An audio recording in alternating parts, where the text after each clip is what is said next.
Hello everyone, હું Mehul sir આપ સૌનું સ્વાગત કરું છું મારી ચેનલ ધ બ્રાઇટર્સ. તો આજના વિડિયોની અંદર આપણે ડિપ્લોમા સેમેસ્ટર 1 ના નવા સિલેબસના સબ્જેક્ટ એન્જિનિયરિંગ મટીરીયલ સાયન્સ એના ચેપ્ટર નંબર 2 ના મોસ્ટ આઈએમપી ક્વેશ્ચન જોઈશું.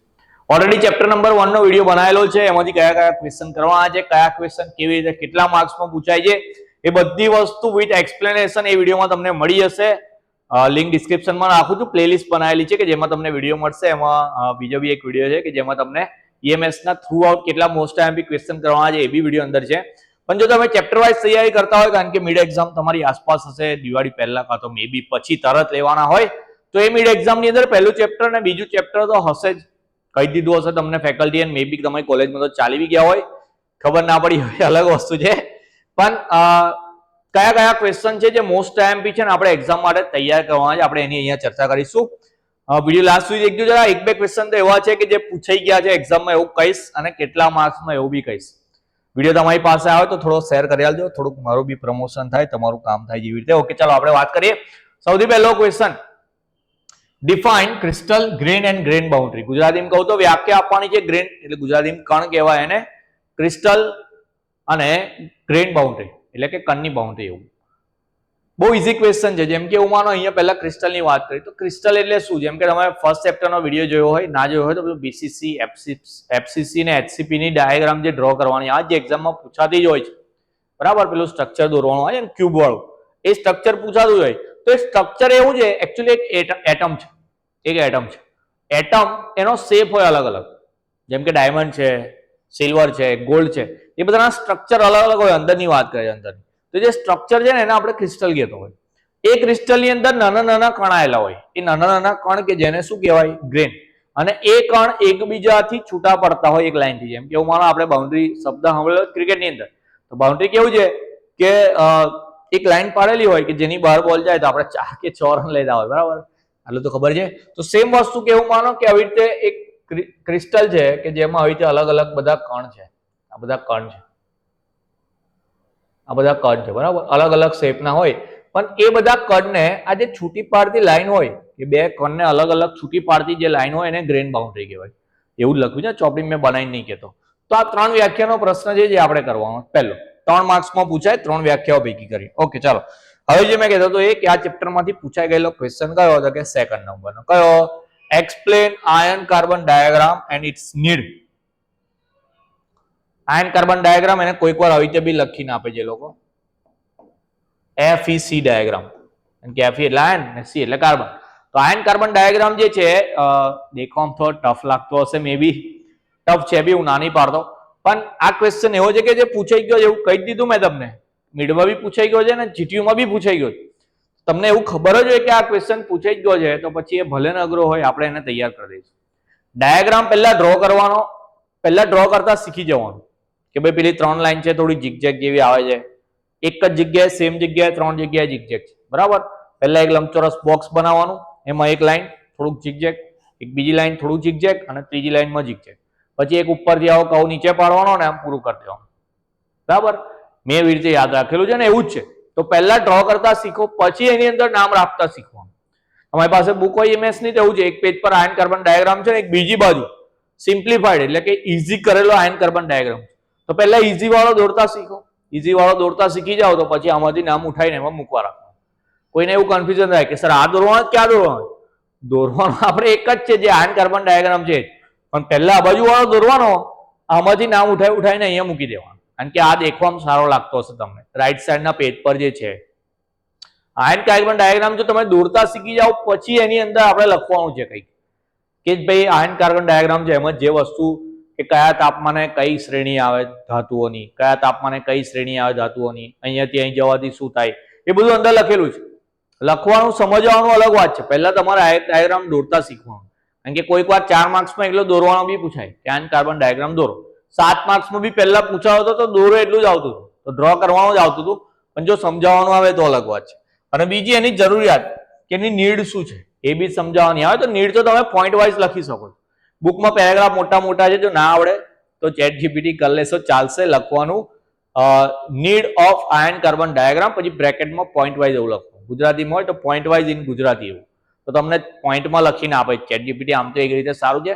બધા ક્વેશ્ચન આન્સરમાં નહીં લગાવવાનું, જેમાં પોસિબલ મેં કહીશ કે મતલબ આમાં ચાલશે એમ જ.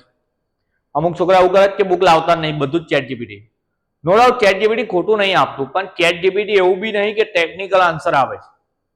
ચેટ જીપીટી એક સામાન્ય માણસ માટે કેવી રીતે આન્સર સમજાવવાનો એ રીતના જ પોઈન્ટ આપે છે. પણ આપણે એન્જિનિયર છે, સામાન્ય માણસ નહીં આવે, તો બધા ક્વેશ્ચનના આન્સર નહીં ચાલે. એટલે હું જેમાં કહું કે જેમાં આમાં ચાલી છે એના પોઈન્ટ કયા છે તેવો બેટો તમે લખી લખો ચાલશે, બરાબર? ઓકે, તો આ એક ક્વેશ્ચન છે જે ફિક્સ છે, કમ્પલસરી પૂછાવાનો છે એક્ઝામની અંદર. એના પછી 4 ક્વેશ્ચન છે, 4 હીટ ટ્રીટમેન્ટના છે. મેં અલગ અલગ કરીને લખ્યા છે. પહેલું છે ક્લાસિફાય હીટ ટ્રીટમેન્ટ. તો હીટ ટ્રીટમેન્ટ કયા કયા પ્રકારની આવે? જેમ કે હીટ ટ્રીટમેન્ટના પ્રકારો એવું બી કહેવાય, અને વર્ગીકરણ બી કહેવાય, ટાઈપ્સ ઓફ હીટ ટ્રીટમેન્ટ એવું બી કહેવાય. તો હીટ ટ્રીટમેન્ટ જે છે એ અલગ અલગ ટાઈપની આવે, કે જેમ કે એનિલિંગ છે, હાર્ડનિંગ છે, કાર્બોરાઇઝિંગ છે, નાઇટ્રાઇડિંગ છે, બધા નામ આપેલા છે ને, તો એ નામ જ લખવાના. જેમ કે એ બી કદાચ ચોપડીમાં ઇંગ્લિશમાં આપેલું છે, એ બી રાઈટ સાઈડના પેજ પર હીટ ટ્રીટમેન્ટનું ક્લાસિફિકેશન ઇંગ્લિશમાં ડ્રો કરેલું. ગુજરાતી મીડિયમ વાળા ગભરાવાનું નહીં, એ જે વસ્તુ ઇંગ્લિશમાં લખી છે એને આપણે ગુજરાતીમાં લખવાની. જેમ કે હાર્ડનિંગ લખ્યું હશે HARDENING, તો હાર્ડનિંગ આપણે ગુજરાતીમાં લખી દેવાનું. નાઇટ્રાઇડિંગ ગુજરાતીમાં લખી દેવાનું. કાર્બોરાઇઝિંગ ગુજરાતીમાં લખી દેવાનું. તો જે શબ્દ ઇંગ્લિશમાં જ છે એને આપણે ખાલી ગુજરાતીમાં લખી દઈશું, સ્પેલિંગ ના યાદ રહે એટલા માટે. તો એ વર્ગીકરણ છે, 3 માર્કમાં પૂછાય. બીજું આ રીતે પૂછાય short note on heat treatment. હવે હીટ ટ્રીટમેન્ટ પર ટૂંકનો લખો, તો પહેલા વ્યાખ્યા લખીશું. હીટ ટ્રીટમેન્ટ એટલે હું એક મેટલ છે એના પર કંઈક કામ કરવું હોય તો કેવી રીતે કરવું પડે? તો પહેલા એને ગરમ કરીને ઓગાળવાની, એ ઓગાળ્યા પછી એને શેપ આપવો, જે બી કામ કંઈ કરવું હોય આપણે, એના પછી એ વસ્તુ બને. જેમ કે એવું માનો આપણે પેલી છરાવાળી બંદૂક આવે, એમાં નાના છરા કેવી રીતે બને? તો એ છરા જે મેટલ ના હોય એનો મોટો પોક હોય એને એ લોકો ઓગાળે પહેલા. એ ઓગાડીને પછી એમાંથી નાના શેપના બોલ બનાવે, એને ઠંડા પડીને થાય. તો જે ગરમ કરીને જે વસ્તુ કરવી પડે ને આપણે, મતલબ ગરમ કરીને જે ક્રિયા કરવાની પ્રોસેસ, એને જ હીટ ટ્રીટમેન્ટ કહેવાય. તો હીટ ટ્રીટમેન્ટને ડિફાઇન કરી પછી હવે હીટ ટ્રીટમેન્ટ પર ટૂંકનો પૂછાય હોય તો એનું ડેફિનેશન તો ઓબ્વિયસલી આપણે લખવાની જ છે. હવે કેટલા માર્ક્સમાં પૂછે? 3 માર્કમાં પૂછે, 4 માર્ક્સમાં કે 7 માર્ક્સમાં? 7 માર્કમાં શોર્ટ નોટ પૂછાય છે તો શું કરવાનું? ક્લાસિફિકેશન બી આમાં ઉમેરી દેવાનું. કારણ કે શોર્ટ નોટ કીધી 7 માર્કમાં કીધી તો વ્યાખ્યા એકલી તો ચાલે નહીં. તો એના કયા ટાઈપ્સ આવે એ બી એના શોર્ટ નોટમાં બતાવવાના. એના કયા ઓબ્જેક્ટિવ છે, ઓબ્જેક્ટિવ ઓફ હીટ ટ્રીટમેન્ટ. ભાઈ હીટ ટ્રીટમેન્ટ શાના માટે કરવાની? તો ભાઈ એનું ઇન્ટરનલ સ્ટ્રક્ચર એટલે કે આંતરિક બંધારણ સારું થાય એટલા માટે, એની સ્ટ્રેન્થ વધે, એની હાર્ડનેસ વધે, એવા બધા પોઈન્ટ લખેલા છે ચોપડીમાં છે, લેફ્ટ સાઈડ પર લખેલા છે પોઈન્ટ એના. તો કયા ઓબ્જેક્ટિવથી હીટ ટ્રીટમેન્ટ કરવાનો તે ઓબ્જેક્ટિવ બી શોર્ટ નોટમાં તમે લખી શકો. ક્યારે? કે જ્યારે 7 માર્કમાં પૂછાય હોય તો. અલગ અલગ પૂછ્યા હોય આ રીતે 3-4 માર્ક્સમાં તો અલગ અલગ લખીશું આપણે. પણ જો મે બી કમ્બાઈન કરીને પૂછે તો તમે આ જ બધા આન્સરને કમ્બાઈન કરીને લખવાના. લાસ્ટ તમારો 6 ક્વેશ્ચન છે, ક્લાસિફિકેશન ઓફ હીટ ટ્રીટમેન્ટ ફર્નેસીસ. તો હીટ ટ્રીટમેન્ટ ફર્નેસ એટલે ગુજરાતીમાં ભઠ્ઠી. તો કઈ કઈ ટાઈપની હીટ ટ્રીટમેન્ટની ફર્નેસ વપરાતી હોય, નામ બધાના યાદ રાખીશું, કોઈ 1 કે 2. એક્ઝામમાં એવું આવે કે હીટ ટ્રીટમેન્ટની ફર્નેસના નામ લખી કોઈ એક સમજાવો, પણ એ એક સમજાવવા માટે તમારે 2 તૈયાર કરીને જવાની. કેમ 2 તૈયાર કરીને જવાની? તો મે બી એવું થાય કે તમે એકને થોડું ઘણું ભૂલી ગયા, બીજું થોડું ઘણું આવડતું હોય તો તમે બંને લખીને આવો તો એક ઇમ્પ્રેશન સારી પડે. જે ચેક કરતા હોય એને એવું લાગે કે ના છોકરો તૈયાર કરીને આવે. તો મે બી એક જ સમજાવવા કીધી હોય, તમે પૂરેપૂરી ના સમજાય, 2 અડધી સમજાય, માર્ક્સ મળી શકે છે. ચાન્સીસ છે, એવું નહીં કે તો આપી જ દેવું, પણ ચાન્સીસ છે. પણ એવું થયું કોઈક વાર કે પેપરમાં એવું જ પૂછાઈ ગયું કે કોઈ 2 ને વિગતવાર સમજાવો, એક્સપ્લેન એની ટુ ઇન ડિટેલ, તો પછી તમને પેલી બીજી બી કામ લાગશે. તો મેં જ્યારે બી એવું કહું છોકરાઓને તૈયારી કરવા, તો મેં એવું જ કહું છું, છોકરીઓને બી, સ્ટુડન્ટને એવું જ કહું છું તૈયાર કરવા માટે, કે જ્યાં એકની તૈયારી કરવાની આપણે 2 તૈયાર કરીને જવાનું, તો પેલું શું કહેવાય એને સેફ સાઈડ કહેવાય. ઓકે, તો સિક્યોર રહે આપણે. ઓકે, તો ચેપ્ટર નંબર 2 માંથી ખાલી આપણે આ 6 જ ક્વેશ્ચન કરવાના છે. હીટ ટ્રીટમેન્ટનો એક ક્વેશ્ચન 100% પેપરમાં આવવાનો છે, પૂછાઈ જ ગયો છે એવું કહું છું. આ 3 માંથી 3, 4, 5 માંથી એક ક્વેશ્ચન પૂછાઈ જ ગયો છે એક્ઝામની અંદર. અને આયર્ન કાર્બન ડાયાગ્રામ બી તમારો ફિક્સ. કાં તો હીટ ટ્રીટમેન્ટ 7 માર્કમાં હશે, કાં તો આયર્ન કાર્બન હશે. બંને ભેગા કરીને 2 જ ક્વેશ્ચન જો તૈયાર કરે ને કોઈ ચેપ્ટરમાંથી, એટલે હીટ ટ્રીટમેન્ટ ઇન ડિટેલ અને એક આ, તો 11 માર્ક્સ તો કન્ફર્મ છે. 14 બી મળી જાય કઈ નક્કી નહીં. ઓકે, તો આ રીતે આપણે EMS ની અંદર ચેપ્ટર નંબર 2 તૈયાર કરવાનું છે. તો ચેપ્ટર 1 ઓલરેડી હું અપલોડ કર્યું છે, પ્લેલિસ્ટની લિંક નાખું ડિસ્ક્રિપ્શન ની અંદર, એમાં જ આ વિડીયો બી એડ કરી દઈશું આપણે. તો પહેલા બીજાની તૈયારી કરી દેવાની. મિડ સેમ એક્ઝામ તમારી આવતી હશે, મે બી દિવાળી પહેલા પછી ગમે ત્યારે, પણ આપણે તૈયારી રાખવાની પૂરેપૂરી. કારણ કે જો અત્યારે તૈયારી કરશો તો GTU માં થોડુંક રિલેક્સ રહેવાશે, મતલબ કે ખાલી રિવિઝન જ કરવાનું રહેશે.